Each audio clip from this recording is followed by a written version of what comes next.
Bueno, buenas tardes a todos. Tenemos hoy con nosotros a don Lucas.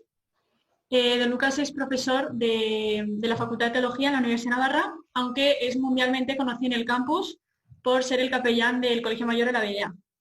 Entonces, bueno, hoy viernes a presentarnos esta tertulia, en la cual nos va a responder a muchas de las preguntas que nos hemos planteado en esas circunstancias tan especiales, ¿no? y que necesitaban respuesta. También, bueno, queremos darle las gracias por tenernos, o sea, de parte de las residentes, ¿no? Por tenernos tan presentes cada día, por acordarse de nosotras, porque ha seguido dándonos medios de formación, tanto en meditaciones como retiros, y porque sabemos que estas semanas pues, también nos ha tenido muy presentes en cumpleaños, ¿no? Y cara a exámenes, que esperemos, don Lucas, que recen mucho para que nos hagan bien, que yo creo que lo necesitamos. Y bueno, pues nada, la sesión va a constar de dos partes. En la primera, don Lucas va a exponer el tema y en la segunda vais a poder hacer las preguntas por el chat y ya las vamos respondiendo. Así que nada, Lucas, le damos paso y muchas gracias. Gracias a vosotras. Sí, se me escucha por aquí. Muy bien. Entonces, vamos allá. En el fondo, cuando me pidieron dar esta charla, la primera idea fue repetir un poco la sesión que di el viernes pasado también por Zoom al Colegio Mayor Montalbán. Lo que pasa que como esa charla ha quedado grabada en YouTube, pues me parecía que repetir lo mismo era un poco absurdo, porque ya está. Para que quiera verlo, que lo vea. Entonces, lo que voy a hacer en esta charla es aprovechar algunos elementos de aquella sesión para desarrollar un punto que ahí no se trató tanto y que en cambio me parece que sí que ha dado que pensar a más de una y ha dado lugar a algunos comentarios, idas y venidas y demás. Y es un tema que efectivamente me parece que está muy presente. Si no me alargo demasiado, que suele ser mi riesgo, al acabar la exposición que he preparado, podríamos hacer el enganche con el núcleo de lo que desarrollamos la otra vez.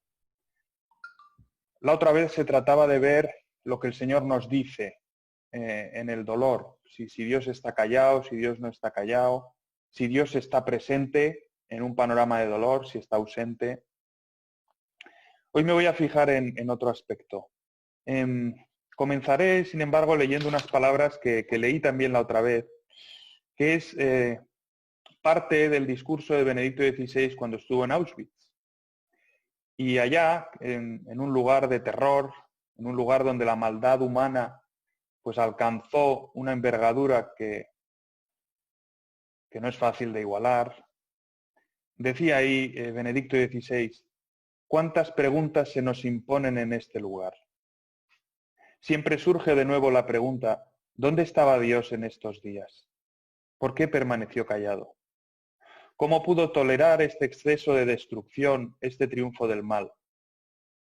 Nos vienen a la mente las palabras del Salmo 44, la lamentación de Israel doliente. Tú nos arrojaste a un lugar de chacales y nos cubriste de tinieblas. Por tu causa nos degüellan cada día. Nos tratan como ovejas de matanza. Despierta, Señor. ¿Por qué duermes? Levántate. No nos rechaces más. ¿Por qué nos escondes tu rostro y olvidas nuestra desgracia y nuestra opresión?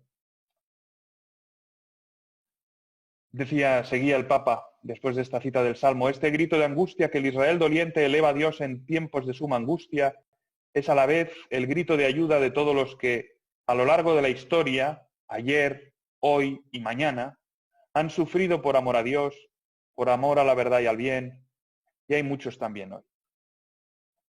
Es un fragmento desgarrador, porque la oración de este Salmo es desgarradora. Es un hombre que está sufriendo y se dirige a Dios desde el sufrimiento, desde lo más hondo del sufrimiento. Claro, sigue pendiente la pregunta inicial, ¿por qué Dios permite esto? Y el Papa continuaba, nosotros no podemos escrutar el secreto de Dios. Solo vemos fragmentos y nos equivocamos si queremos hacernos jueces de Dios y de la historia. No, en definitiva debemos seguir elevando con humildad pero con perseverancia ese grito a Dios. Levántate, no te olvides de tu criatura, el hombre. Me parece bonito porque hay dos puntos que señala el Papa Benedicto que nos sirven para la situación actual. En primer lugar, la idea de que ante el sufrimiento, ante el desgarro del corazón, los creyentes tenemos la posibilidad de dirigirnos a Dios. El Papa Francisco ha hablado en varias ocasiones de cómo también a veces el quejarnos a Dios, el lamentarnos ante Dios, es una forma de oración. Es una forma de oración. Y no hay que tener miedo de exponer a Dios nuestro dolor, nuestra incomprensión, nuestro no entender por qué calla, por qué no habla, por qué permite esto, por qué vemos lo que vemos. Es bueno, es más, esa es la gran posibilidad humana, la de convertir todo esto en oración. El otro punto que señala el Papa es que no podemos convertirnos en jueces de Dios. Y aquí entra aquella frase de San Pablo escribiendo a los Corintios, que era aquella comunidad griega y por lo tanto un poco creída, sí, pagada de sí misma, porque los griegos se tenían como la élite intelectual del momento. Y en aquel momento lo que les dice San Pablo es: porque ¿quién conoció la mente del Señor para darle lecciones? Pienso que en este momento de la historia en que estamos ya, pues, ¿verdad?, nos parece que hemos superado la edad mítica y que habíamos superado la época religiosa de la humanidad y que ya estábamos en una edad científica en que íbamos a ser capaces de comprender todo y controlar todo. Esta palabra de San Pablo es muy adecuada, es muy adecuada. ¿Quién conoció la mente del Señor para darle lecciones? Y al mismo tiempo añade: pues bien, nosotros tenemos la mente de Cristo. Bien, en todo caso, ante el sufrimiento que no entendemos, ante el mal cuya causa y cuyo desarrollo y por qué Dios no actúa, no lo comprendemos, digamos que se abre como una opción vital. La opción de rechazar a Dios, de desesperarnos, de escandalizarnos en el sentido de decir: no puede ser que exista Dios, o la opción que es la que propone Benedicto XVI, la que proponen los salmos, de la oración. Es decir, de mantener nuestra confianza en Dios y dirigir a Él nuestro dolor. Esa es la gran opción, ¿no? Y eso que él lo planteaba en Auschwitz, Israel lo ha planteado en el sufrimiento que ha tenido durante tantos siglos, en tantos momentos, y nosotros podemos plantearlo ahora. Es decir, ante este sufrimiento que no comprendemos, va a ser una ocasión de desesperación, de abandonar a Dios, de rechazar a Dios, o va a ser una ocasión de volver a Dios, de orar a Dios. Entonces, en este marco es donde quería entrar a un tema que el otro día apenas traté, que es el tema del si lo que estamos viviendo es un castigo de Dios, que es algo que ha salido en distintos foros, en distintos lugares. Es una idea, en realidad, siempre que ha habido una catástrofe en los distintos momentos de la humanidad, se ha planteado esta cuestión. ¿Será un castigo divino? Digamos que es un planteamiento que está muy arraigado en la mentalidad humana. Es un planteamiento que tiene su parte buena, su parte positiva, o una parte que puede ser más aprovechable, que nos puede ayudar a crecer, y otra parte que nos puede bloquear un poco. Nos puede bloquear un poco porque para nuestra sensibilidad, ver a un Dios que castiga es algo que nos genera rechazo o que nos puede llevar a más desesperación. La parte positiva, digamos, y que ha servido a muchos santos y a muchos fieles, es verlo como un castigo y que nos sirva justamente para ahondar en nuestra piedad, es decir, en nuestra relación piadosa hacia Dios, de confianza, pero de piedad ante alguien que sabemos que es muy superior a nosotros, y en ese sentido a recuperar una dimensión de la fe que quizá teníamos un poco perdida, que es la dimensión propia de lo que San Pablo llama el temor y temblor, como ante lo divino, sentir el temor y temblor. Bien. Entonces, este tema de si es un castigo o si no es un castigo ha estado presente, como digo, en estos días. Por una parte, es una cuestión que aparece en la Biblia y que mucha gente comenta recordando la Biblia, ¿no? Pues, por ejemplo, el diluvio de Noé, ¿no? El otro día en mi casa, yo vivo en un colegio mayor, como sabéis, y alguno decía que quizá era un buen momento para ver la película de Noé, ¿no? A otros nos pareció que quizás no. pero no es el único castigo, ¿no? Se ve la destrucción de Sodoma y Gomorra, hemos vivido en la Semana Santa el paso del Mar Rojo y cómo mueren todos los egipcios en el Mar Rojo, que es una escena que sigue despertando escándalo en muchas personas. O el castigo que Dios le plantea a David en un momento en que desconfía de Dios. La Biblia, por lo tanto, contiene todo esto. Al mismo tiempo hay quien insiste en decir no es un castigo, Dios no castiga. Incluso hay quien dice, bueno, es un castigo de la naturaleza, ¿no? Ya, castigo de la naturaleza es un poco... Bien, pero ahí está. Entonces, si os parece, pensaba que podíamos profundizar en esta línea y si luego da tiempo a más, pues seguimos con lo del otro vídeo y si no, pues no. Pero al menos esto lo dejamos situado, ¿no? Entonces, creo que para entender la cuestión del mal en el mundo hay que ir siempre al origen del mal y darnos cuenta de que en la creación Dios no crea el mal. Es decir, si uno toma el Génesis, el capítulo 1 del Génesis, las primeras páginas de la Biblia, en ningún momento Dios crea el mal. Es más, en ese ritmo de 7 días con que se escribe la creación, al final de cada día dice, vio Dios que era bueno. Y cuando termina la creación, al crear al varón y a la mujer, dice, vio Dios que era muy bueno.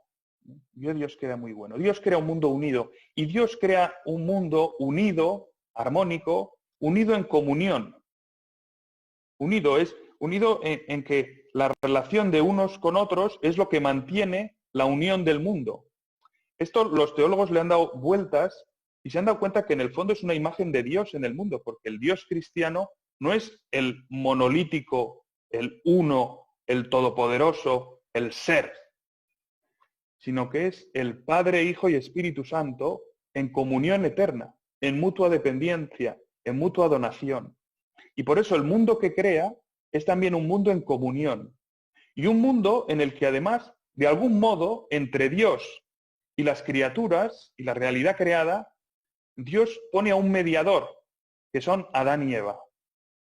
Fijaos, pone un mediador que es una comunión, hombre y mujer. Varón y mujer los creó, imagen de Dios los creó. Y pone unos mediadores a los que les dice, dominad este mundo. El capítulo 2 dice, puso al hombre en el jardín del Edén para que lo guardara y lo trabajara. De alguna manera Dios le dice, este mundo muy bueno lo dejo en tus manos para que tú lo cuides y lo hagas crecer. Tú eres mi encargado. Y si uno pasa página y llega al 3er capítulo del Génesis, lo que ve es que en el hombre, una criatura, que es el que se presenta ahí como la serpiente, le tienta, le dice, ¿no será que Dios os quiere tener dominados? ¿No será que Dios quiere en el fondo que sigáis siempre obedeciéndole, que no crezcáis demasiado? ¿Por qué no le desobedecéis en esto que os ha dicho? Y Adán y Eva deciden romper la relación con Dios. Pero fijaos, si todo el mundo estaba basado, si toda la creación estaba basada en esas relaciones de comunión de unos apoyados en otros, viviendo para otros, y el hombre rompe justamente la comunión que le unía con Dios, lo que se introduce en la creación es una ruptura, una detrás de otra, una detrás de otra. Se rompen las relaciones y la distorsión entra en el mundo. Y si os fijáis, el gran problema que hay tantas veces es cuando nosotros, los hombres, o antropomórficamente las realidades, se autoafirman en lugar de apoyar a las otras, ¿no? Cuando tienes una plaga, por ejemplo, estos días en mi habitación hay una plaga de hormigas. ¿Cuál es el problema de las hormigas? Que las hormigas han roto la relación que tenían conmigo, que era de tú en tu sitio y yo en mi sitio, y han decidido autoafirmarse y ocupar mi habitación. ¿No? Bueno, es un ejemplo tonto, pero cada vez que en una amistad, en un matrimonio, en un grupo de amigos, se establece esa idea de que yo tengo que ser yo mismo a costa de lo que sea, se acaba rompiendo la relación. Y en el fondo lo que enseña la Biblia es que ese es el origen del mal. Y de algún modo lo que vemos a lo largo de la Biblia es que cuanto mayor es la ruptura con Dios, mayor es el mal. Esa es la lectura que hacen los profetas. Cuanto más rompe Israel con Dios, peor le va, ¿no? Y de alguna manera esa es como la ley que hay en la realidad misma, ¿no? Claro, todo esto que estoy diciendo va de la mano de la idea de que lo que estamos viviendo no tiene causa humana. Si se demostrara que lo que estamos viviendo tiene causa humana, digamos que esta sesión pues se simplifica bastante, ¿no? ¿Por qué ha permitido Dios esto? Bueno, más bien preguntémonos por qué estaba este hombre haciendo esto, ¿no? O por qué han hecho esto. Por lo tanto, partimos de la premisa de que no hay causa humana, aunque en realidad va siempre todo bastante ligado. Porque, por ejemplo, el hecho de que en unos países se haya agravado más que en otros, en parte tiene que ver con motivos humanos. Pero bien, vamos a seguir con esa precomprensión. Y se puede decir que Dios causa algo como lo que estamos viviendo. ¿Yo puedo decir que Dios causa el vuelo de los pájaros? ¿Sí o no? Sí. Pero no en el sentido de que Dios esté en el cielo tocando un botoncito para que se mueva el ala del pájaro, ¿no?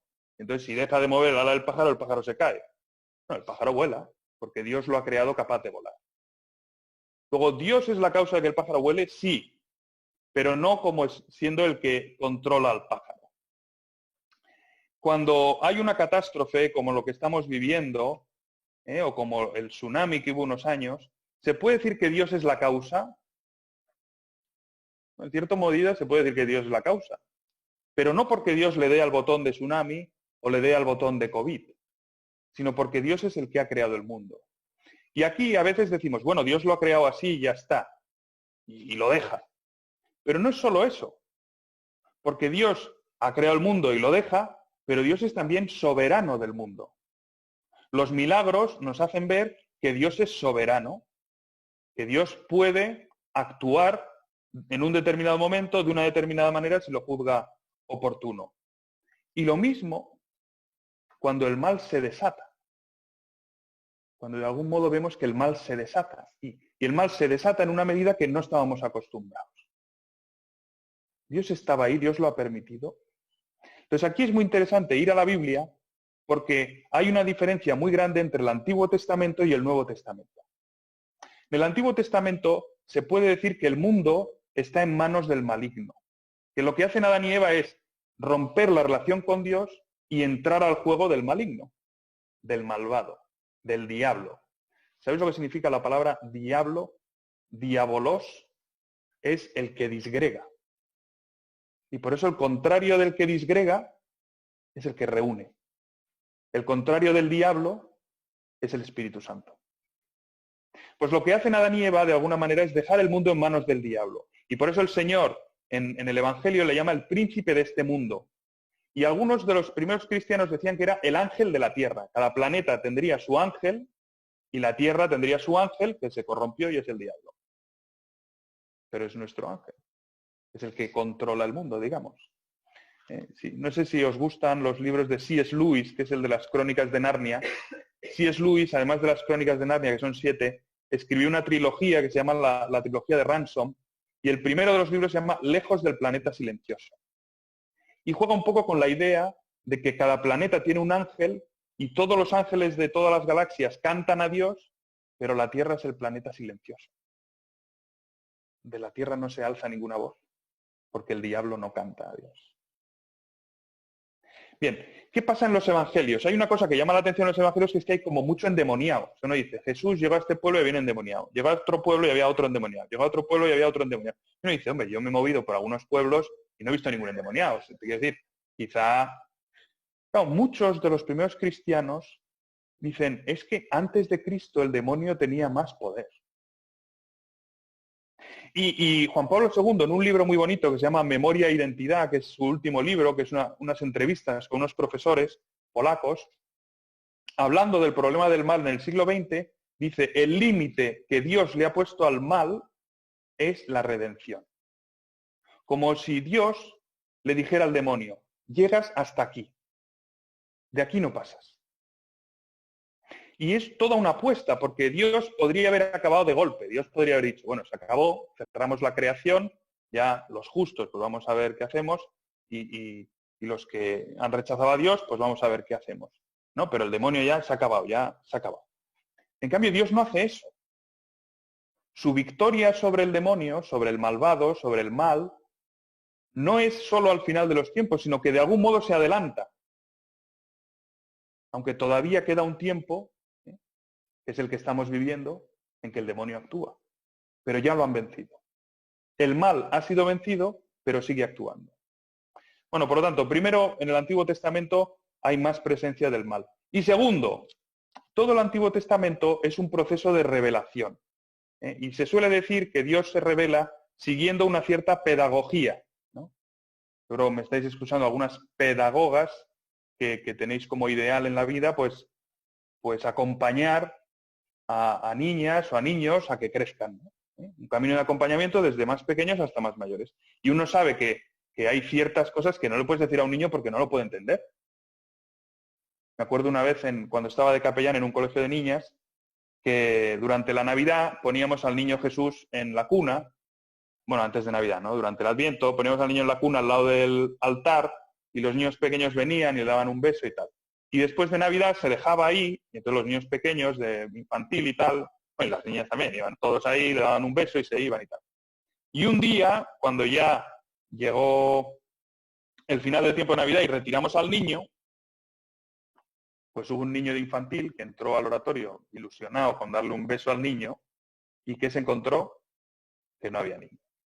Y entonces se puso a llorar, desconsolado, porque se han llevado al niño. Y entonces yo, que era cura recién ordenado, estaba el niño con su madre y yo estaba entrando al oratorio y me encuentro al niño, pero llorando como una magdalena, la madre intentando tal, y me dice, mire, que es que está llorando porque se han llevado al niño. A ver qué le podemos decir. Entonces es una situación que está esperando que tú le digas algo. Y entonces yo le enseñé un crucifijo que teníamos ahí al lado y le dije, mira, es que Jesús está aquí en la cruz y tal. Y la madre me dijo, no, por ahí no. No, esto no lo va a entender, no lo va a entender. Era un niño muy pequeño, entonces no entendía que yo estuviera también, o sea, el niño, que fuera también el de la cruz, no, era una cosa que era demasiado. Entonces, digamos que Dios en el Antiguo Testamento sigue un proceso de pedagogía. Y Dios se da a conocer poco a poco, a partir de una ruptura total. Y los primeros capítulos del Génesis presentan una humanidad muy decaída, muy degenerada. Por lo tanto, ¿cuál será el primer intento de Dios? Que los hombres miren más allá de este mundo. Que los hombres miren más allá del firmamento, que los hombres descubran que la realidad no termina con la muerte. Y que la realidad no termina con las nubes, los rayos, las tormentas, los vientos, los huracanes, sino que hay un Dios que lo ha creado todo y que está por encima de todo, en otro orden. Ese es el primer paso que Dios quiere dar. Y por eso es normal, bueno, por eso, porque tiene que llegar hasta ahí desde muy lejos. Y porque el hombre parte de un desconocimiento, las primeras expresiones serán muy terrenas y con un lenguaje muy terreno y muy pegado al de las otras religiones. Y por eso en los primeros libros de la Biblia pues se habla más de ese lenguaje de castigos, del Dios airado, del Dios potente, del Dios de los ejércitos que aplasta ejércitos, ¿no? Luego, un momento de crisis en Israel será aquella vez que consiguen tener el arca de la alianza, que era como la presencia de Dios, y pierden una batalla. ¿Qué ha pasado? Bueno, es que Dios ha dado un paso más en su pedagogía. Entonces Dios en su revelación se amolda a las cosas de este mundo, a las culturas que había alrededor de Israel, pero al mismo tiempo siempre rompiendo un poco. Y por eso Dios no permite la muerte del inocente, que esto era una cosa que ponía de relieve un autor agnóstico en un libro muy conocido. O Dios es un Dios que perdona, que permanece fiel, desde los primeros libros, desde Noé. No, pero Dios destruye el mundo, sí, pero salva a Noé. Y a los animales y a la familia de Noé. Podría haber terminado con todo. No lo hace. En Sodoma podría haber terminado con todo. Salva a unos pocos justos. Son los que quedan ahí. El Dios de la revelación es un Dios que perdona, que permanece fiel. Y en eso es muy distinto a los dioses meramente humanos. Porque lo humano, ¿qué es? Aplastar, vencer.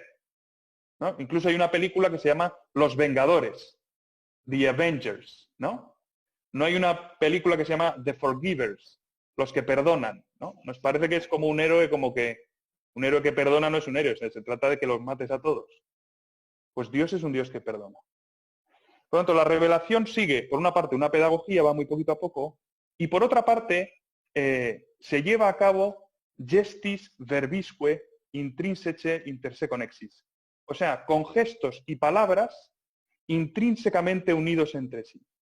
Y por eso todos los acontecimientos del Antiguo Testamento no son simplemente hechos históricos o acontecimientos de los que se quiere hablar, sino que también dan a conocer aspectos de Dios y de su salvación. Noé da a conocer el misterio de la alianza, del Dios que se compromete con los hombres. Sodoma y Gomorra da a conocer el misterio del mediador, de que hay alguien, en este caso Abraham, que intercede por los hombres. Y que Dios tiene deseo de salvar, y aunque no encuentra a 20 justos, salva a los que hay. Hay 5, me los llevo. El paso del Mar Rojo es una barbaridad porque mueren, no sé qué tal. No. Es una imagen de cómo Dios quiere liberarnos del pecado, de lo que es rechazo de Dios. Y también por eso el texto del Éxodo insiste en la dureza del corazón del faraón, que rechaza a Dios una y otra vez, una y otra vez. Por lo tanto, son gestos, esos castigos, esos actos en que se demuestra, digamos, la ira de Dios, son gestos que revelan algo. Y en el Nuevo Testamento hay sucesos de ese tipo o no. ¿O esto es solo una cosa del Antiguo Testamento? En el Nuevo Testamento hay gente que dice, no, Jesús es buenísimo, lo perdona todo, Dios es un Dios suavecillo y tal. No, también hay casos de estos, ¿no? Por ejemplo, la muerte de Ananías y Safira, no sé si recordaréis que son estos que intentan engañar a Pedro, y entonces venden un campo y no le dan todo el dinero, pero le dicen que se lo han dado todo, y caen muertos ahí, fulminados. Y uno dice, bueno, pues el Dios este suavecillo no está mal, ¿no? O sea, los ha fulminado. O la destrucción de Jerusalén. Jesús ve Jerusalén, llora, y le dice, Jerusalén, si supieras tú también en este día lo que te lleva a la paz. Jesús llora. ¿Es un castigo lo que viene sobre Jerusalén? ¿O es que ellos mismos se han empeñado en autodestruirse? Bueno, este es el mundo del Antiguo Testamento, pero en el Nuevo Testamento hay un cambio radical, aunque hay también destrucciones y castigos que están ahí porque tienen un valor de revelación, ¿no? Ananías y Safira tienen el valor de revelación de decir, no intentes engañar a Dios, no intentes engañar a su iglesia. Pero el Nuevo Testamento supone un cambio radical, porque el Mesías que hemos visto no es el Mesías de Avengers. O sea, Jesús no es Thor. Jesús no es un vengador. Jesús no es un líder político. Jesús es un líder, es un Mesías que sufre. Es un Mesías doliente, en el que se cumplen unas profecías muy extrañas que había en la Biblia, como por ejemplo la de Isaías en el capítulo 53. Isaías tiene 5 textos en que habla del Mesías sufriente, y en uno de ellos dice, el castigo de nuestros pecados pesó sobre él, y en sus llagas hemos sido curados. ¿Hay un castigo de los pecados? Sí. ¿Habrá un castigo al final de los tiempos? Sí. Pero hay un castigo ya antes en Cristo. Y ahí es donde Dios dice, el mal hasta aquí. Porque todo lo que el mal podía hacer ya ha caído sobre Cristo. Y hay expresiones muy fuertes en el Nuevo Testamento, como por ejemplo esta de San Pablo, en que dice, a él que no conoció pecado, lo hizo pecado por nosotros, para que llegásemos a ser en él justicia de Dios. O como cuando dice, habéis sido comprados a un gran precio, la sangre de Cristo. O como cuando dice, al que nos dio a su Hijo, ¿cómo no nos va a dar con él todo lo demás? Entonces, por una parte entendemos que hemos recibido la salvación, pero por otra parte vemos que el mal sigue, porque yo aquí pregunto, ¿pero el mal sigue después de Cristo? Y la respuesta es sí, evidentemente sí. Y de hecho una tentación grande que tienen los cristianos es intentar convertir la tierra en el cielo. Es lo que se llama el milenarismo, es lo que se llama la mundanidad. Vivir como si hubiera que traer el cielo a la tierra, como si mi vida se acabara aquí. Y esa es una tentación que tenemos todos y que quizá en este estado del bienestar en que vivíamos, pues vivíamos un poco en ese espejismo. Yo ya tenía mi vida organizada y yo ya vivía, además, vivíamos a futuro, ¿no? Yo trabajaba este mes para pagar un préstamo que ya me habían dado y que iba a pagar de aquí a. de alguna manera teníamos ya un cielo en la tierra. Por tanto, el mal no ha acabado, pero ha perdido su poder. Hay una frase muy bonita del Evangelio de San Juan en que el Señor dice, al acabar, pues un discurso sobre lo que iban a sufrir los discípulos, que iban a sufrir persecución y demás, les dice, os he dicho esto para que tengáis paz en mí. En el mundo tendréis sufrimiento, pero confiad, yo he vencido al mundo. A mí me parece que estos episodios de sufrimiento que estamos viviendo ahora por la pandemia nos pueden servir para recordar estas palabras, para volver a mirar a Cristo y dejar que sea Cristo el que nos diga, os he dicho esto para que tengáis paz en mí. En el mundo tendréis sufrimiento, pero confiad, yo he vencido al mundo. El mundo, en estos textos de San Juan, significa todo aquello que rechaza a Dios, que expulsa a Dios. Y de hecho, hay un punto interesante, que es que cuando la Biblia habla de castigo, como por ejemplo en los textos del Apocalipsis, siempre es un permitir. Hay una escena como muy viva del Apocalipsis, que es cuando se abren los sellos del libro. El Apocalipsis es como un desenrollar cosas, ¿no? Un abrir cosas, y entonces se desata, pues se desata todo, ¿no? Entonces, una de las cosas que se abre es un libro, y se abre uno de los sellos del libro que cerraba el libro, se cerraban con sellos, y abre un libro. Y entonces vi un caballo blanco. Este caballo blanco no cuenta porque los intérpretes ven en él a Cristo. Entonces uno dice, bueno, pues vamos bien. Cuando abrió el segundo sello, oí decir al segundo ser, ven. Entonces salió otro caballo rojo. A su jinete se le concedió arrebatar la paz de la tierra para que se matasen unos a otros. Y se le entregó una gran espada. Cuando abrió el tercer sello, oí decir al tercer ser, ven. Y entonces vi un caballo negro. Y este es el hambre. Y le da también como una orden, ¿no? Puedes hacer esto, no puedes hacer esto. Y cuando abrió el cuarto sello, oí la voz del cuarto ser que decía, ven. Y aparece un caballo macilento, que se llama la muerte. Dice, y se le dio poder sobre la cuarta parte de la tierra para matar a espada, de hambre, de peste y con las fieras de la tierra. Es una imagen sobrecogedora, pero al mismo tiempo es significativo que diga, se le dio el poder. No es que el mal tenga todo el poder, sino que Dios admite que tenga un poco más. En ese hasta aquí deja un poco más. Porque nos quiere castigar. Porque claro, aquí llega el otro punto, que es que lo que está pasando afecta a buenos y a malos.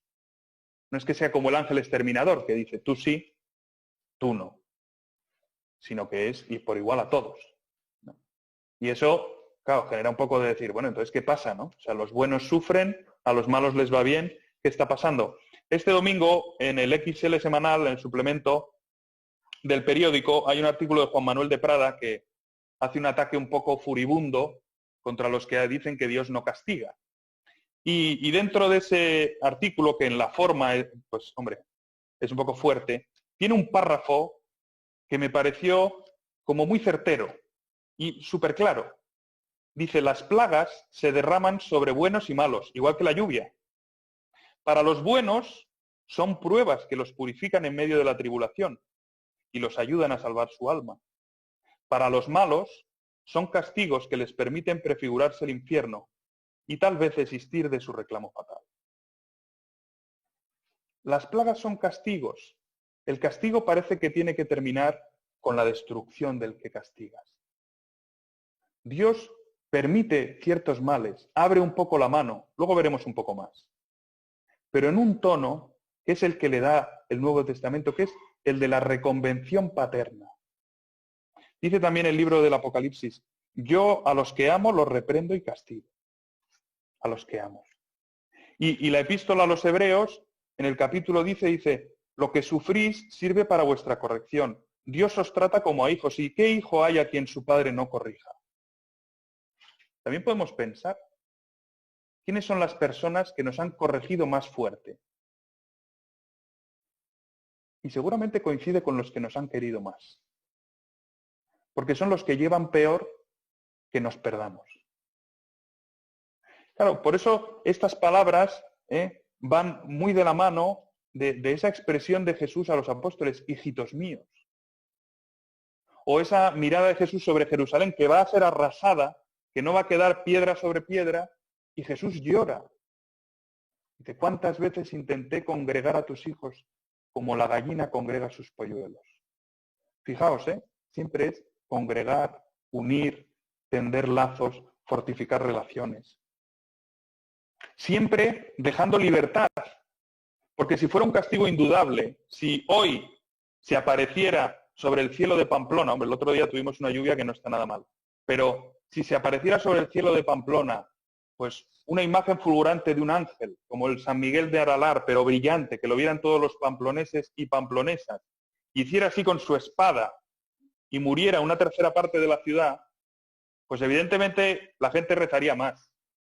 O queremos esperar que la gente rezara más, pero no está claro que fuera por amor, sino más bien por miedo. Dios quiere, y creo que por eso ayuda a repasar toda la Biblia, Dios quiere reunirnos, Dios quiere que seamos una gran familia. Y por eso de vez en cuando abre un poco la mano, deja que el mal actúe, para que nos demos cuenta de por dónde íbamos. Pero es que otras veces Dios lo que hace simplemente es dejar que la gente se autodestruya. En el primer capítulo de los Romanos lo dice claramente. La ira de Dios se revela desde el cielo sobre toda impiedad e injusticia de los hombres que tienen aprisionada la verdad en la injusticia. Y en este capítulo va repasando cómo Dios nos da a conocer lo que es bueno y lo que es malo, y nosotros nos empeñamos en lo malo. Y Dios, cuando ve que nos empeñamos en lo malo, pues nos deja. Y este capítulo, el primero de los Romanos, termina diciendo, ellos, los que siguen obrando mal, aunque conocieron el juicio de Dios, no solo hacen esas cosas, sino que defienden a quienes las hacen. Que muchas veces sabemos lo que está bien, lo que está mal, y nos empeñamos en hacer lo que está mal. Y al hacer lo que está mal, insisto, nos separamos de Dios, rompemos la relación y rompemos también las relaciones dentro del mundo. Y eso genera más desorden, más caos. Insisto, el diablo es el que desparrama. Y aquí a veces nos puede entrar un poco como el miedo o qué sé yo. Y en cambio es muy bonito pensar que Dios, es otra cosa que decía Juan Pablo II, no solamente pone límite al mal con la redención, sino también con la divina misericordia. Y el Nuevo Testamento dice varias veces, esta prueba que puede haber se acortará pensando en los elegidos. Y es esa idea que retomaríamos en la segunda parte, que es que Dios sufre con nosotros, que Cristo ha querido hacerse dolor para acompañarnos por el camino del dolor. Y que Cristo, haciéndose hombre, Dios hecho hombre, cuando vuelve a su Padre, no vuelve y se olvida ya de ser hombre, y dice, bueno, ya está, yo he estado bien aquí estos años, hemos hecho lo que teníamos que hacer y ahora ya vuelvo al Padre como hijo eterno y el cuerpo, pues no sé, que hagan reliquias y se lo queden por ahí. Sino que Jesús lo que hace es que vuelve al Padre con su cuerpo. Y vuelve al Padre con su cuerpo herido. Y se presenta a los discípulos herido, con sus llagas en las manos, con su llaga en el corazón, para hacernos ver que todo nuestro dolor le duele. Aunque a veces nos parezca que no. Por lo tanto, ¿de qué se trata todo esto que está pasando? Pues por una parte, que quizá simplemente nos habíamos separado mucho, demasiado de Dios. Y Dios, al abrir un poco la mano del mal, menos seguramente de lo que podría ser, pues lo que hace es que nos demos cuenta. Y por otra parte nos permite comprender cuál es la verdadera imagen de la vida y de la muerte. En la Salve decimos una cosa, que es que estamos en un valle de lágrimas. Y algunos autores en el siglo XX han dicho y han repetido que como que esa perspectiva de la vida terrena como un valle de lágrimas se ha perdido. O sea, que ya no se habla más de la vida como un valle de lágrimas. Claro, al hablar de la vida como un valle de lágrimas había un peligro que consiste en decir, bueno, la vida en esta tierra es un valle de lágrimas, hay que asumirlo, y la vida en el más allá es donde encontraremos la alegría, el gozo, etc. Eso se había llevado quizá a extremos que llevaron a críticas como la de Orwell, si habéis leído La rebelión en la granja, que es una obra alegórica donde habla de la Rusia comunista en términos, insisto, alegóricos, pues uno de los personajes es el cuervo Moisés, que representa la Iglesia Ortodoxa rusa y que ve a los animales sometidos en un régimen tiránico y lo que hace es decirles, no os preocupéis, ahora estáis sufriendo, pero llegará el día en que lleguemos a la montaña de azúcar y ahí todo será felicidad. Por lo tanto, ahí había un peligro, que es también el que otros autores ven, pues que lleva como a una mentalidad como de resentimiento, de sufrir aquí, asumir aquí el dolor y esperar que haya como una revancha en el más allá. Pero otro peligro igual de grave sería caer en la mundanidad, o como decía antes el milenarismo, intentar convertir la tierra en el paraíso. Intentar convertir la tierra en el cielo. Pienso que para entender la verdadera visión que nos da el Señor sobre esta tierra, ayuda mucho lo que dice en el Evangelio de San Marcos, cuando San Pedro le hace ver que ellos lo han dejado todo por él. Y él, el Señor, les contesta que les promete en esta vida el 100 por 1, con persecuciones, y después la vida eterna. Pero en esta vida el 100 por 1. Y por eso los cristianos sí que pueden esperar en esta tierra el 100 por 1. Podemos esperar eso aunque nuestra esperanza no está puesta en eso. Es decir, podemos ser felices en esta tierra sin que nuestra esperanza esté puesta en la felicidad de esa tierra. Y por eso no nos sorprende que haya sufrimiento. No nos sorprende que el Señor diga con persecución. Y por eso, si el mensaje de la Iglesia, si la predicación debe acoger la imagen del Valle de Lágrimas, o en palabras de Job, debe recordar que la vida del hombre sobre la tierra es milicia, por tanto es costosa. Y eso es algo que no deberíamos perder de vista, que no deberíamos olvidar, porque correríamos el riesgo de convertir el cielo en simplemente una forma de bienestar y por lo tanto intentar trasladarlo a la tierra. El cielo es mucho más que mero bienestar. Quizá esta verdadera imagen de la vida y de la muerte va también de la mano de una verdadera imagen de la vida después de la muerte, una verdadera imagen de lo que es el cielo, de una verdadera imagen de lo que es el infierno, porque a veces también ahí tenemos serias distorsiones, ¿no? Bien, en todo caso, el sufrimiento nos hace comprender también qué es la vida, cómo es la vida humana. Por eso el cristiano sufre, como sufren todos, pero sufre viviendo una vida más verdadera, más auténtica, porque vive según Cristo, que le ha revelado la verdad del hombre, la plenitud del hombre, y la plenitud también de la vida humana, y la plenitud en el modo de vivir el sufrimiento. Sobre esto volveré un poquito más adelante. Por otra parte, el cristiano sufre consciente de que en la vida hay sufrimiento, de que en la vida hay que morir, y que sin embargo la muerte no es el final, como se canta a veces en las misas, en los funerales, ¿no? A veces, por lo menos cuando estaba en Madrid, mucha gente pedía esa canción para el funeral, ¿no? ¿Y qué dice eso? Tú nos dijiste que la muerte no es el final del camino. En ese sentido, en el libro este de Franz Jägerstätter, que es un beato alemán, que aparece en la película Hidden Life, tiene un pasaje que es una anotación suya del año 42-43, cuando él ya ha decidido que no va a jurar fidelidad a Hitler y sin embargo todavía no le han llamado a filas. Ha hecho el servicio militar, pero le han dejado volver a casa porque es granjero y puede así pues ayudar a que haya abastecimiento de alimentos, ¿no? Pero claro, son unos meses en que él sabe que en cualquier momento le pueden llamar a filas y en ese caso se va a encontrar con una situación que probablemente le costará la vida, como así fue. Y en una de sus anotaciones que se conservan, de sus libretas de esos años, dice, sufrir y morir no son lo peor para un cristiano. Nosotros sabemos que hemos de morir algún día. Y la fe nos enseña que cualquiera que se empeña en no sufrir en esta vida, tendrá que sufrir en la siguiente. Él está hablando de aquellos que están dispuestos a cualquier cosa por no sufrir. En su caso es estar dispuestos incluso a ir contra la propia conciencia, ¿no?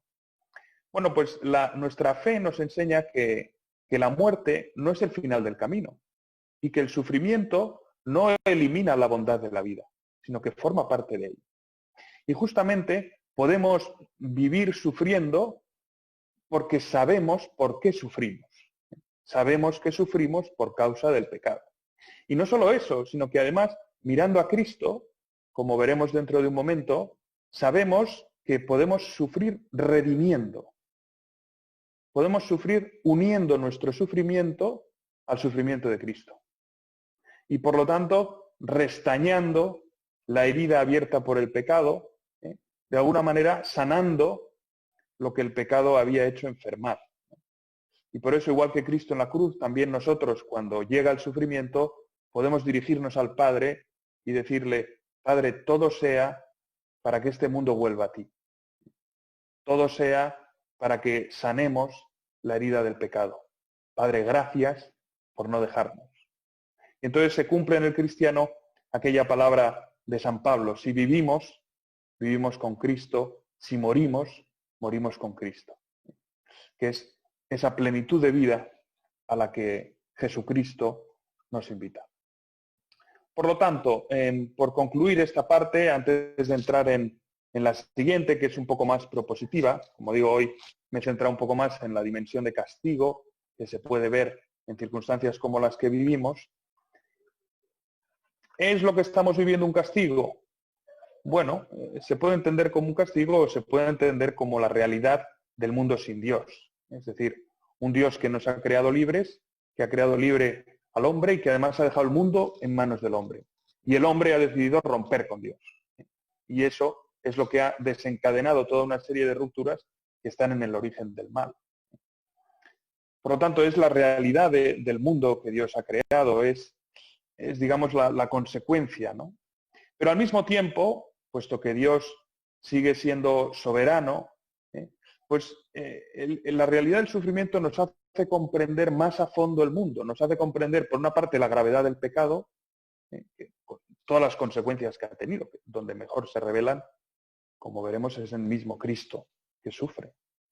Pero también la realidad de que nosotros hemos rechazado a Dios, de que a lo mejor hemos vivido para este mundo hasta un nivel casi de autodestrucción, ¿no? Y por eso, más que un castigo, el momento actual se puede entender como una ocasión de encontrarnos o reencontrarnos con Cristo, de volver a mirar a Cristo. Y aquí entraríamos en la segunda parte, que como digo está más desarrollada en la otra sesión que está en YouTube, pero que podemos ahora también pues, ver, aunque sea más esquemáticamente, para completar la visión de conjunto. Y para entrar en esta segunda parte, me sirven unos versículos del Evangelio de Juan. Son palabras de Jesús en la última cena, cuando Judas ya ha salido del cenáculo y Juan ha descrito el ambiente con tres palabras. Era de noche. Era de noche. Era de noche porque había anochecido, pero era de noche también porque el ambiente era tenebroso. Porque los discípulos se dan cuenta de que se está acercando algo grave. Y las palabras de Jesús también ganan en gravedad, en hondura, en trascendencia. Y precisamente en este punto dice Jesús, no se turbe vuestro corazón. ¿Creéis en Dios? Creed también en mí. No se turbe vuestro corazón, no tengáis miedo. ¿Creéis en Dios? ¿Creéis en el Dios omnipotente, en el Dios de Israel? Creed también en mí, que soy el Dios cercano, el Dios encarnado. En la casa de mi Padre hay muchas moradas. De lo contrario, os hubiera dicho que voy a prepararos un lugar. Esta es la imagen que Jesús va a utilizar para preparar a sus discípulos a afrontar el sufrimiento. En la casa de mi Padre hay muchas moradas, hay muchas estancias. Por eso os he dicho que voy a prepararos un lugar. Cuando me haya marchado y os haya preparado un lugar, de nuevo vendré y os llevaré junto a mí, para que donde yo estoy estéis también vosotros. Y a donde yo voy, ya sabéis el camino. Es la imagen de una vuelta a casa. Es la imagen de la vuelta a la casa familiar. es, en definitiva, el cumplimiento de esa invitación de Dios a la comunión con Él. Era la invitación original, la invitación que está en el origen de la creación. Pues eso es lo que le recuerda a los discípulos, pero les está avisando, hay que atravesar la noche, hay que atravesar el sufrimiento. Y a donde yo voy, ya sabéis el camino. Tomás le dijo, Señor, no sabemos a dónde vas, ¿cómo podremos saber el camino? Yo soy el camino, la verdad y la vida. He dicho, Cristo es camino, verdad y vida. Y justamente frente al problema del sufrimiento. Justamente y concretamente.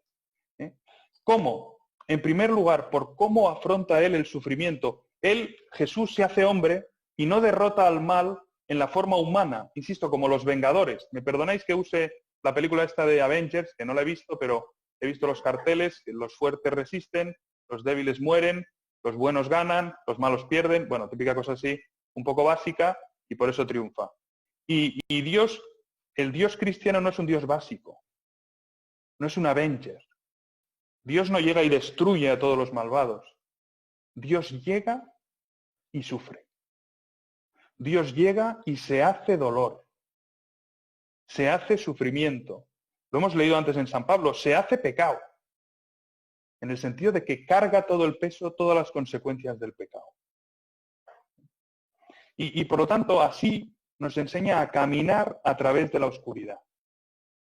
El Papa Benedicto, en un libro que escribe con conferencias sobre el Sábado Santo y el Viernes Santo, dice que un niño pequeño, si tú lo dejas solo frente a un bosque oscuro por la noche y le dices que lo atraviese, no quiere. Y si tú le dices, no pasa nada, no te va a pasar nada, sigue adelante, no hay peligro, no hay animales, no hay malvados, atraviésalo, no quiere. ¿Cuándo va a querer? Cuando le digas, dame la mano y vamos juntos. Pues Cristo se hace camino porque se hace dolor y atraviesa la oscuridad del sufrimiento y nos dice, dame la mano y atravesemos esto juntos. Cristo se hace también verdad, porque nos hace ver cuál es la causa del sufrimiento. ¿Os acordáis la escena en la Pasión de San Juan en que Pilato saca a Jesús flagelado, destrozado, y dice, ahí tenéis al hombre? Y Juan Pablo II decía, es una palabra profética, porque lo que está diciendo es que ese ser humano destrozado es el hombre pecador. Es la humanidad herida, destruida por el pecado. El pecado no es un sitio de juerga y de jijijaja y los divertidos son los que pecan, sino que el pecado destruye al hombre. Pero no solo eso, sino que además Jesús nos enseña que el camino para llegar a la vida plena es dar la vida por los demás. Jesús llega a la resurrección después de dar la vida y de darnos vida. Y ese es el último punto. Camino, verdad, porque revela qué es el hombre, y vida, porque lo que nos da después de morir es la misma vida de Dios, la misma comunión. El Espíritu Santo, insisto, que reúne, que une.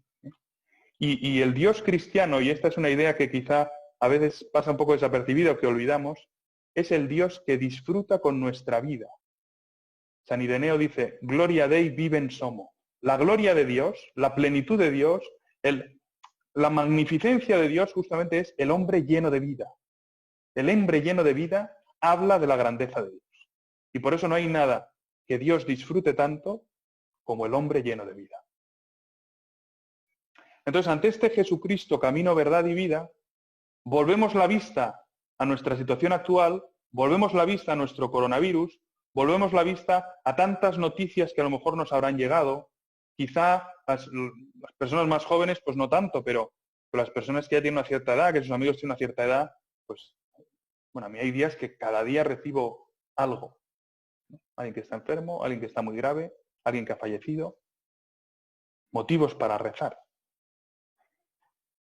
Entonces pienso que ante la situación actual, en primer lugar, tenemos que aprovechar, pararnos y decir, oye, ¿hacia dónde estábamos yendo? ¿Vivíamos un mundo unido por el amor, por el vivir unos para otros, por la unión como criaturas con Dios?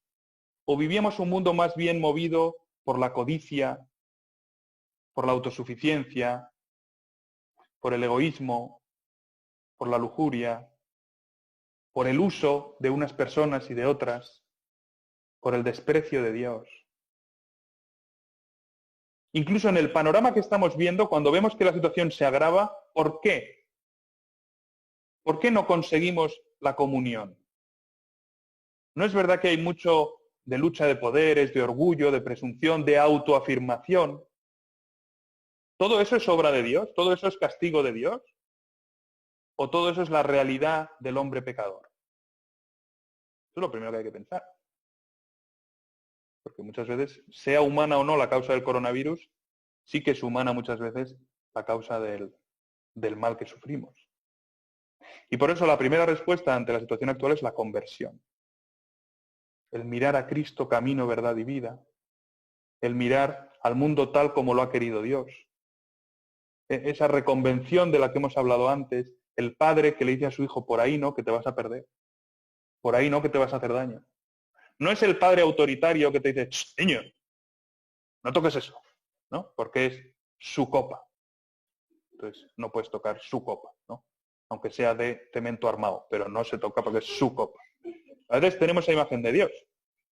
Y en cambio, cuando Dios nos advierte de hacia dónde vamos por el camino del pecado, es más bien el niño que vaya a meter los dedos a ver qué pasa con los agujeritos que hay en la pared, ¿no?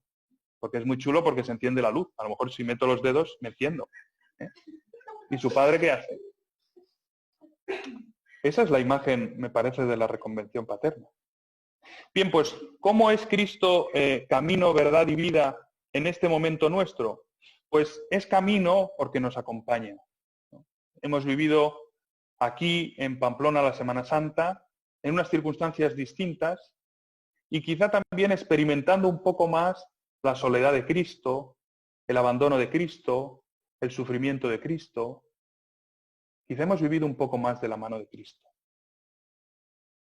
Y por otra parte, Dios es camino y nos enseña el camino porque cuando hay sufrimiento, ¿qué nos dice Dios? Dad de comer al que tiene hambre, dad de beber al que tiene sed, comprended al otro, visitad al que vive solo, enterrad a los difuntos. Es el artículo del que hablaba el otro día de José Granados, que decía es que el dolor para el ser humano, Dios lo ha convertido en un camino de amor, en una posibilidad de amar a los demás. Y por eso podemos o encerrarnos en nuestra desesperación, en nuestro no entender, en nuestro o abrirnos a servir. Y creo que es bonito ver la movilización que estamos viendo, ¿no? Dios se hace camino y nos abre un camino, nos lleva de la mano, nos dice, yo he pasado por el sufrimiento, después del sufrimiento hay vida, hay luz, hay plenitud, y el camino del sufrimiento es el camino del dar vida a los demás. Es lo primero, vivir esto como una ocasión de dar vida a otros. En segundo lugar, Cristo es la verdad y nos enfrenta con la realidad de qué civilización estábamos creando. Es que hasta hace un mes, bueno, ahora ya 2, porque llevamos un mes encerrados, pues hasta hace 2 meses el gran problema era la eutanasia. Pues si se podía dar una píldora ya sin recetas, bueno, con recetas sí, pero prácticamente en el hospital de día, ¿no?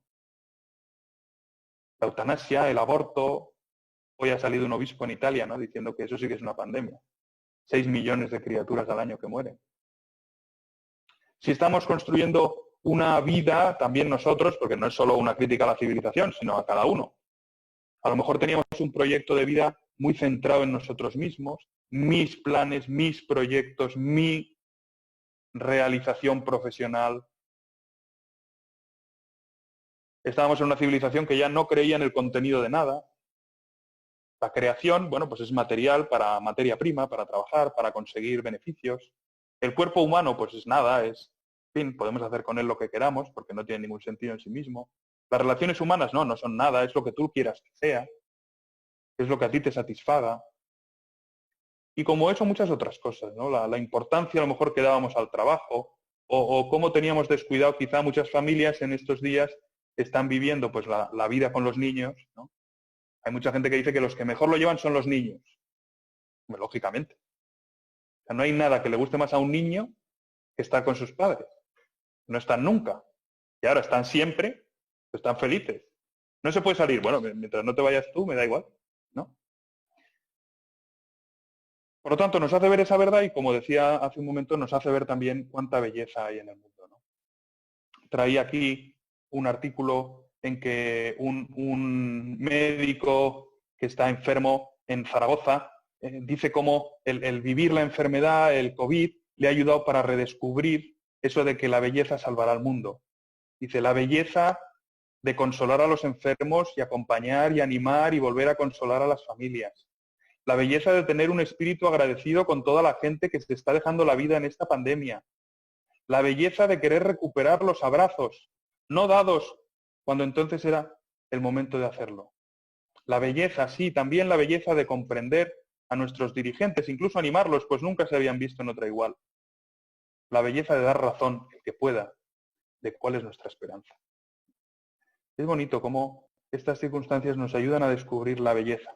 Aquí algunos estáis leyendo el libro de Sucederá la flor, ¿no? Que es un libro que cuenta una historia muy dolorosa, un padre con un niño de 2, 3 años que tiene un cáncer. Y el padre, una de las cosas que descubre, y lo dice en varios momentos, es la sonrisa, el servicio, el hacer la vida fácil. Y hay una frase que no la he traído, pero está por ahí, que dice, son héroes. No salen en los periódicos, pero son héroes. Y es lo que estamos viviendo estos días, con los aplausos, con el agradecimiento a tanta gente, ¿no? El otro día uno de mi casa fue a comprar a un supermercado y vio ahí a la dependiente, a la cajera, y le dijo en un momento, gracias por estar aquí. Y vio como la cajera se deshizo un poco, ¿no? ¿Por qué? Pues porque, bueno, y junto a esa verdad que vemos del mundo, Dios nos abre horizontes. Y por eso la gran pregunta es, ¿seguiremos viviendo igual después de esto? ¿O redescubriremos la maravilla de las relaciones que nos mantienen unidos, de la comunión, de depender unos de otros, de poder apoyarnos unos en otros, de que es el cumpleaños de mi hija y aviso a la gente de la comunidad y avisan a la comunidad enfrente y le cantamos el cumpleaños feliz entre todo el barrio? Gente que a lo mejor antes pues paseabas al perro y era, como mucho, ¿no? Viviremos igual, valoraremos más la presencia de Dios en nuestra vida, el conocerle, el tratarle, el poder, como digo, aprender lo que significa agarrar de la mano a Jesús, lo que significa que Dios nos abrace, que Dios nos presente su corazón abierto y que podamos besarlo. Lo valoraremos. Valoraremos las profesiones de servicio, valoraremos en nuestro proyecto de vida el bien que podemos hacer a los demás. Quizá muchas personas en este tiempo de coronavirus cambien su plan vital, porque se darán cuenta que quizá vivían mucho para espejismos. Y es una ocasión para que la Iglesia, todos como sociedad civil y la Iglesia de manera muy, muy especial, nos redescubramos esa misión de Jesús de ser sal de la tierra y luz del mundo. Es decir, que lo que pasa en el mundo depende de nosotros, que no vale simplemente dejarse llevar, sino que tenemos algo que aportar. Tenemos algo que aportar y no solo eso, sino que al final lo que nos quedará quizá más marcado de esta pandemia son las muestras de cariño que hayamos recibido. Desde luego el dolor, el sufrimiento, pero también las muestras de cariño. Es verdad que habrá que reconstruir mucho, pero también es verdad que otras muchas personas habrán redescubierto el amor en su vida, el cariño y podrán vivir también de otra manera. Bien, pues aquí yo creo que ya hemos llegado casi a la hora y podemos cortar. Si queda alguien conectado y quiere preguntar algo, pues adelante. Gracias, don Lucas. Pues nada, si queréis ahora se abre el turno de preguntas que podéis comentar en el chat. Y bueno, Lucas, yo primero tenía una pregunta que era ¿cómo se le puede explicar a la gente que no cree y que cree en Dios, cómo se ve el sentido de esta pandemia sin mencionarnos la vida eterna, Dios? Bueno, a lo mejor es que hay que mencionarlas. O sea, porque justamente cobran sentido cuando se menciona todo eso. No.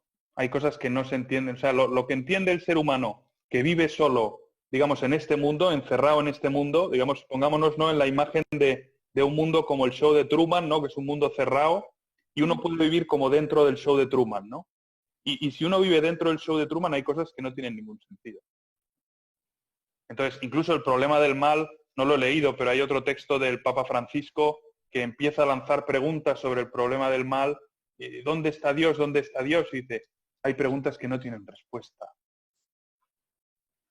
Luego dice, claro, hay una respuesta que es Cristo, pero hay que hablar de Cristo. Y hay que hablar de la vida eterna y hay que hablar de la cruz. Muy bien. Vale, tenemos un comentario de Chris que dice, suena un poco fuerte lo de Dios abre un poco la mano del mal, ¿no? Bueno, insisto, depende. Porque pienso, cuando preparaba esto, ¿no? Leyendo algunas cosas, pienso que quizá Dios permite que abra un poco la mano del mal, o que el mal tenga como más poder, o que el mal haga como una manifestación de poder más clara, quizá porque estábamos al límite de la autodestrucción. O sea, quizá Dios lo permite cuando el peligro es mayor, ¿no? Insisto, de todas maneras, tampoco se puede decir que concretamente lo que estamos viviendo sea algo de ese estilo. La Biblia habla de eso, pero no dice, por cierto, en el 2020 va a haber una pandemia, va por aquí. No lo dice. Y ahí insisto también en que habrá que ver qué hay de factor humano, ¿no? Pero bueno, esa lectura un poco más profunda podemos hacerla. El otro día, leyendo un texto de Ratzinger, una entrevista que daba en los años 80, pues él hacía una lectura así de profunda, por ejemplo, del nazismo, ¿no? Decía, ahí ha habido una manifestación del mal pues mucho mayor que lo meramente humano, ¿no? Pero en todo caso yo lo leería en esos términos de reconvención paternal y que va siempre acompañando, Vale, yo que sé, es que por ahora están soltando comentarios, pero si quieres se los digo y los comentamos de también. Sí. Vale. Por ejemplo, María Eugenia dice que hoy en día para el hombre y la mujer, es necesario hablar mucho del amor de Dios. Sí.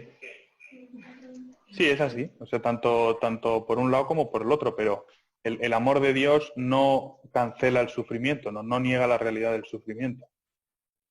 Luego veo ahí que hay un iPhone de Luis que dice que no he contestado la pregunta de la moderadora, pero si lo formula un poco más, quizá puedo rehacer la respuesta. Lo contesta. Lo No, contesta. pero pueden quedar cosas por aclarar, yo encantado. No, o sea, yo qué sé, yo me ponía en el caso en el que, imagínese, ¿no? Pues estás hablando con alguien que verdaderamente es que no cree en Dios ni para atrás, entonces dices, vale, como una persona que no cree en Dios puede ver el sentido de todo esto, ¿no? Esperamos que sí que me ha dicho que a Dios. Sí.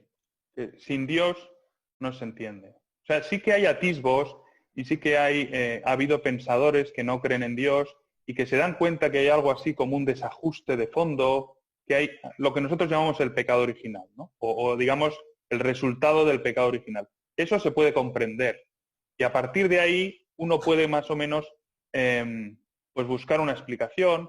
Evidentemente todas las culturas han dado bueno, evidentemente no, pero todas las culturas han dado respuestas al problema del mal. Por ejemplo, los filósofos estoicos dicen, bueno, el mal existe, pero forma parte de los desajustes del cosmos, entonces hay que pasar por ahí para que se restaure la armonía. Entonces nosotros lo que tenemos que hacer es como intentar apartarnos, poner entre paréntesis nuestra existencia, que pase el mal y nosotros luego pues seguir adelante o de alguna manera encajarnos en ese orden cósmico, ¿no? La respuesta cristiana, como he dicho, es muy distinta, ¿no? Porque pasa por vivir el sufrimiento dando vida a otros. Entonces la respuesta cristiana pasa por la cruz y la vida eterna. Vale, guay. Vale, hay otra de Jacob Espinosa que dice, bueno, que le agradece la charla y dice que quería preguntar por qué hay una incongruencia entre el Dios del Nuevo Testamento, que es Deuteronomio, y otro Dios que manda a su hijo a morir y perdonar todo, como por ejemplo a María Magdalena, incluso a morir en la cruz.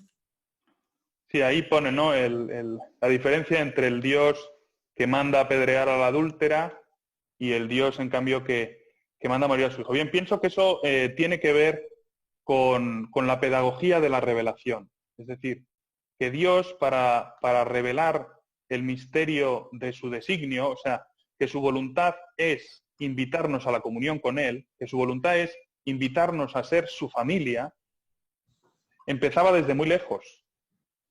Entonces, muchas normas del Deuteronomio se entienden en su contexto, en su momento.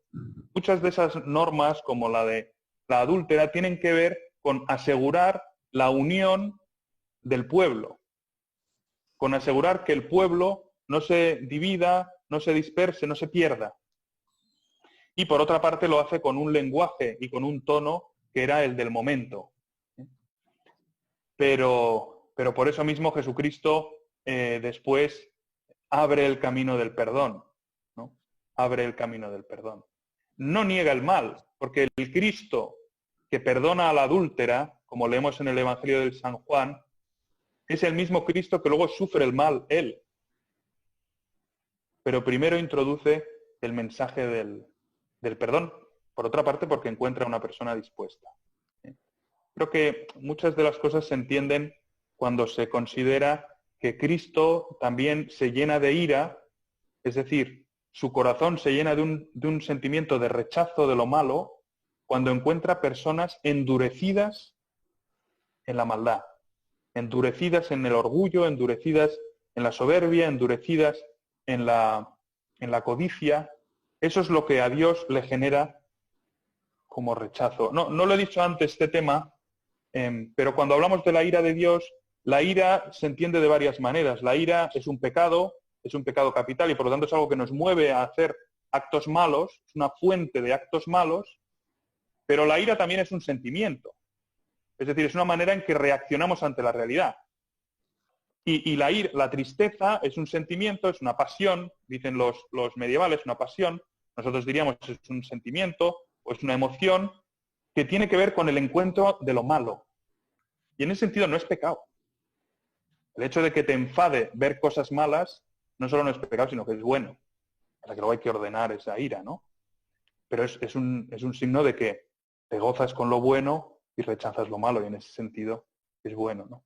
Entonces, cuando vemos la ira de Cristo es ante corazones endurecidos. Sí, perdón, sigue. No, se ha terminado. Sigue, sí. Vale.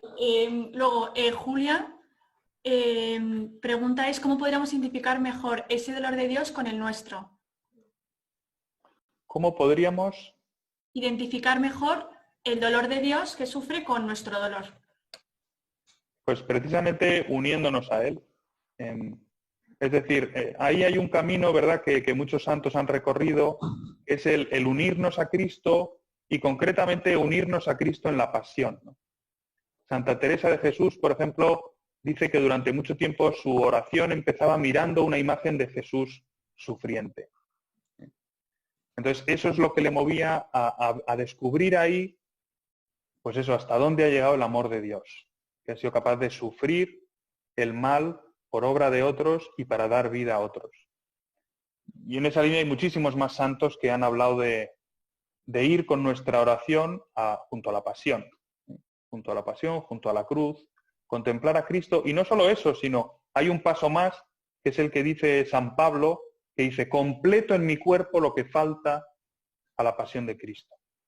No porque le falte algo a la pasión en sí misma, sino porque de alguna manera es que la pasión cale también en mí, que el fruto de la pasión, que esa manera de llevar el dolor, me ayude a mí a llevar el dolor, que me identifique con esa manera de llevar el dolor.